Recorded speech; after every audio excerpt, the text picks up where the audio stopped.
بسم اللہ الرحمن الرحیم۔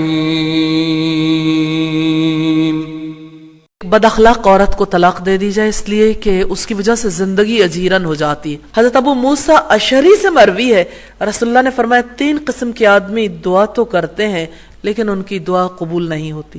وہ شخص جس کی بیوی برے اخلاق والی ہو کہ وہ اسے طلاق نہ دے، وہ آدمی جس نے کسی سے قرضہ لینا ہو لیکن اس پر کوئی گواہ نہ بنایا ہو، اور وہ آدمی جس نے بے وقوف یعنی مال کے انتظام کی صلاحیت نہ رکھنے والے چھوٹے بچے یا نا تجربہ کار آدمی کو مال دے دیا ہو۔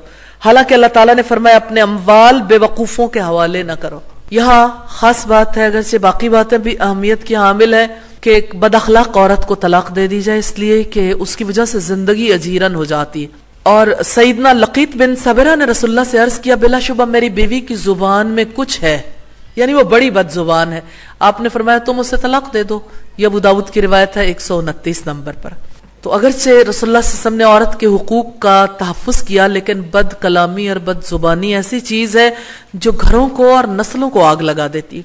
رسول اللہ صلی اللہ علیہ وسلم نے فرمایا تمہاری بدترین عورتیں وہ ہیں جو زینت کا اظہار کرنے والی ہیں، تکبر سے چلتی ہیں، ایسی عورتیں منافق ہیں، ان میں سے کوئی بھی جنت میں داخل نہ ہوں گی مگر سرخ چونچ اور سرخ پیر والے کوے کی طرح، یعنی بہت کم۔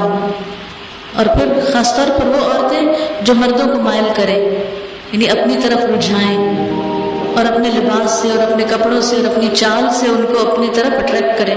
آپ دیکھیں کہ اس سے مرد کتنے فتنے میں پڑ جاتا ہے اور کتنے ہی گھر برباد ہو جاتے ہیں، گھروں کا سکون اٹھ جاتا ہے۔ بعض لوگ سکارف کر لیتے ہیں، بڑے بڑے حجاب پہن لیتے ہیں، لیکن وہ سکارف کس طرح باندھتے ہیں؟ اس کو اوپر ہی اوپر رول کرتے چلے جاتے ہیں اور سینے میں نہیں ڈالتے، سینہ اسی طرح کھلا نظر آ رہا ہوتا ہے۔ اور بعض اوقات سکارف کے پلو اٹھا کے اوپر کو نقاب بنا رہے ہوتے ہیں اور سینہ پورا نمایاں ہو رہا ہوتا ہے۔ اور کس چیز سے منہ ڈھانک رہے ہیں جب آپ کا سینہ کھلا ہے؟ اللہ کے صرف حکم کی نافرمانی کر رہے ہیں۔ میں آپ سب کو یہ ہوم ورک دوں گی کہ جا کے اپنا سکارف شیشے کے سامنے، ڈریسنگ ٹیبل کے سامنے کھڑے ہو کر پہن کر دیکھیں، نکلتے وقت دیکھیں کہ کہیں آپ کے سینے کے خم تو نظر نہیں آ رہے اس میں۔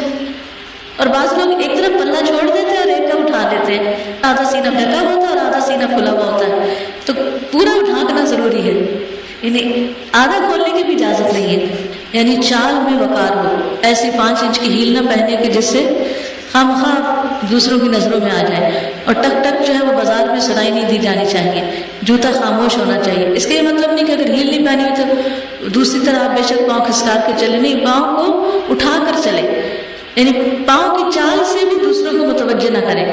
اور اسی طرح خفیہ زینت میں خوشبو آتی ہے، یعنی ایسی خوشبو لگا کے باہر نہ جائیں کہ جو مردوں کو پہنچے اور وہ آپ کی طرف اٹریکٹ ہوں۔ یہ کس صورت میں نازل ہوئے؟ سورۃ نور میں۔ سورۃ نور کے بارے میں کیا فرمایا گیا؟ سورۃ انزلناہا، یہ سورت ہم نے نازل کی ہے، ساری قرآن اللہ نے نازل کی ہے، لیکن تاکید کے لیے یاد دہانی کرائیں کہ ان باتوں کو کسی مولوی کی بات یا کسی ٹیچر کی بات نہیں سمجھنا، یہ اللہ کی باتیں ہیں۔ اور فرضناہا، ہم نے اس کو فرض کیا ہے، یعنی یہ سنت نفل نہیں، تمہاری چوائس نہیں کہ چاہو تو حجاب کرو، oh I don't feel like doing it, ایسا نہیں۔ جب دل کرتا ہے یا نہیں کرتا، اللہ کا حکم ماننا ہے، کیونکہ فرض تو فرض ہے۔ کبھی آپ یہ تو نہیں کہہ سکتے ہو میرا دل چاہ رہا نماز پڑھنے کو، نہیں، جیسے نماز پڑھنا فرض ہے ایسے حجاب کرنا بھی فرض ہے۔ اور مومنوں تم سب مل کر اللہ سے توبہ کرو، یعنی ایمان ہے پھر بھی توبہ کرو، کیونکہ اس معاملے کہیں نہ کہیں کمی بیشی کبھی جان کے اور کبھی انجانے میں ہو ہی جاتی ہے۔ توقع ہے کہ تم فلاح پاؤ گے، کامیاب ہو جاؤ گے، تو کامیابی کے لیے صرف نماز کافی نہیں، عورت اور مرد کے لیے کامیابی کے لیے اپنے حیا کی پاسداری کرنا بھی